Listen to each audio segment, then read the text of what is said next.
हमें उम्मीद है कि सबको न्याय मिलेगा कि इस मामले में कोई भी तथ्य कोई भी सत्यता नहीं थी। शुक्रवार यानी 9 अगस्त का दिन मनीष सिसोदिया और आम आदमी पार्टी के लिए बड़ी राहत लेकर आया। सुप्रीम कोर्ट ने दिल्ली के पूर्व डिप्टी सीएम मनीष सिसोदिया को जमानत दे दी। 17 महीने बाद मनीष सिसोदिया को ऐसे समय में जमानत मिली है जब पार्टी हरियाणा विधानसभा चुनाव के लिए पूरी ताकत से जुटी हुई है।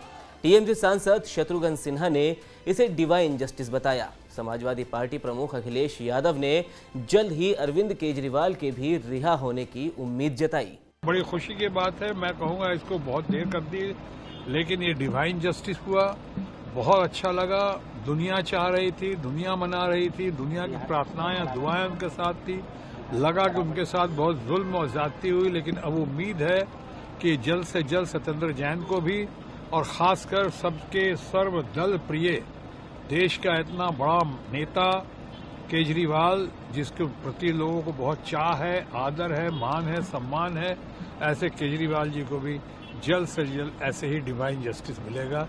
अब देर नहीं होनी चाहिए, बस हमारी यही दुआ है। हमें उम्मीद है कि सबको न्याय मिलेगा और खासकर आप पार्टी के जितने नेता जेल में हैं, अरविंद केजरीवाल, उन्हें भी न्याय मिलेगा। मनीष सिसोदिया को दिल्ली शराब नीति घोटाले से जुड़े सीबीआई और ईडी दोनों ही केस में राहत मिली है। सीबीआई ने भ्रष्टाचार केस में मनीष सिसोदिया को 26 फरवरी 2023 को गिरफ्तार किया था, जबकि ईडी ने 9 मार्च 2023 में उन्हें एक्साइज केस में गिरफ्तार किया था। इसके बाद उन्होंने 28 फरवरी 2023 को अपने मंत्री पद से भी इस्तीफा दे दिया था। मनीष सिसोदिया की गिरफ्तारी के बाद जांच एजेंसियों ने 500 जगहों पर रेड की। दर्जनों लोगों से पूछताछ भी की गई। पीएमएलए केस में ये जमानत मनीष सिसोदिया के लिए एक बड़ी राहत मानी जा रही है। आमतौर पर पीएमएलए कानून के तहत जमानत नहीं मिलती। पार्टी के वरिष्ठ नेता और राज्यसभा सांसद संजय सिंह ने भी इस पर सवाल उठाया कि जेल में 17 महीने बीते, उसका हिसाब कौन देगा।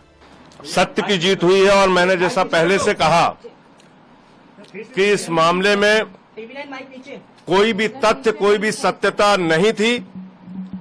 जबरदस्ती हमारे नेताओं को पकड़ पकड़ के जेल में रखा गया। मनीष सिसोदिया जी को 17 महीने तक जेल में रखा गया। क्या भारतीय जनता पार्टी उनके इन जीवन के 17 महीनों का हिसाब देगी? बता दें कि कोरोना के दौरान दिल्ली सरकार ने नई आबकारी नीति लागू की थी। इस शराब नीति में कई गड़बड़ियों की शिकायतें सामने आई थी, जिसके बाद एलजी ने सीबीआई जांच की सिफारिश की। मनीष सिसोदिया पर शराब विक्रेताओं को रिश्वत देने का आरोप लगा। सुप्रीम कोर्ट ने मनीष सिसोदिया की जमानत याचिका पर 6 अगस्त को फैसला सुरक्षित रखा था। जस्टिस BR गवई और जस्टिस VK विश्वनाथन की बेंच ने फैसला मनीष सिसोदिया के पक्ष में सुनाया।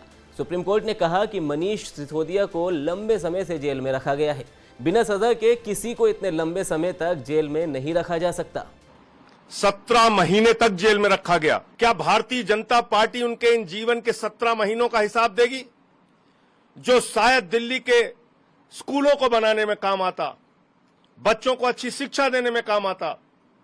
जिंदगी के वो 17 महीने आपने जेल में डालकर बर्बाद किए मनीष सिसोदिया के। माननीय सर्वोच्च न्यायालय का हृदय से आभार है, सर झुका के नमन है कि लंबे इंतजार के बाद न्याय मिला। कोर्ट ने कहा कि शीघ्र सुनवाई का अधिकार संविधान के अनुच्छेद 21 के तहत स्वतंत्रता का एक अहम पहलू है। बेंच ने कहा कि सिसोदिया को शीघ्र सुनवाई के अधिकार से वंचित किया गया है।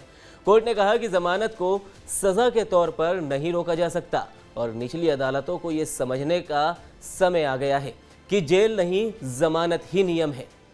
मनीष सिसोदिया की गिरफ्तारी के बाद लंबे समय तक ट्रायल में देरी पर सुप्रीम कोर्ट ने कहा कि मनीष सिसोदिया 17 महीने से हिरासत में है और सुनवाई अभी तक शुरू ही नहीं हुई है, जिससे वे त्वरित सुनवाई के अधिकार से वंचित हो गए हैं। पीठ ने कहा कि इन मामलों में जमानत मांगने के लिए उन्हें निचली अदालत में भेजना भी न्याय का मजाक होगा।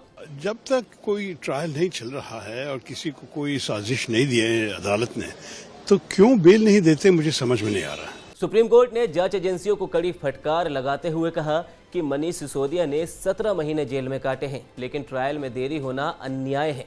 संविधान के अनुसार उन्हें किसी भी सूरत में जेल में रखना ठीक नहीं है। इसके साथ ही कोर्ट ने आगे कहा कि जमानत याचिका कोई सांप सीढ़ी का खेल नहीं जो ऊपरी अदालत छोड़कर उन्हें निचली अदालत में भेजा जाए। जस्टिस BR गवई और जस्टिस KV विश्वनाथन की बेंच ने कहा कि 400 से ज्यादा गवाहों और हजारों दस्तावेजों को देखते हुए निकट भविष्य में मुकदमा पूरा होने की कोई संभावना नहीं है। ऐसे में सिसोदिया को हिरासत में रखना मौलिक अधिकार का गंभीर उल्लंघन होगा। कोर्ट ने सिसोदिया के सामाजिक जीवन का जिक्र करते हुए कहा कि उनके भागने का कोई जोखिम नहीं है। ज्यादातर एविडेंस जांच एजेंसी पहले ही जुटा चुकी है। ऐसे में छेड़छाड़ की कोई संभावना नहीं है। कोर्ट के फैसले के बाद अतिरिक्त सॉलिसिटर जनरल SV राजू ने अपील की कि अरविंद केजरीवाल मामले में लगाई गई शर्तों के समान ही कुछ शर्तें लगाई जाए, जैसे सिसोदिया को मुख्यमंत्री कार्यालय या सचिवालय नहीं जाना चाहिए। कोर्ट ने इस अनुरोध को अस्वीकार कर दिया। वहीं ED और CBI की तरफ से दलील दी गई कि सिसोदिया को जमानत के लिए ट्रायल कोर्ट जाना चाहिए, लेकिन सुप्रीम कोर्ट ने इसे भी खारिज कर दिया।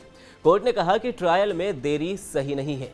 मनीष सिसोदिया को जमानत मिलने से आम आदमी पार्टी को संजीवनी मिली है। मनीष सिसोदिया के जेल से बाहर आने से हरियाणा विधानसभा चुनाव में कितना फायदा होगा, ये तो आने वाला वक्त ही बताएगा। फिलहाल आम आदमी पार्टी के कार्यकर्ताओं का जोश 7वें आसमान पर है।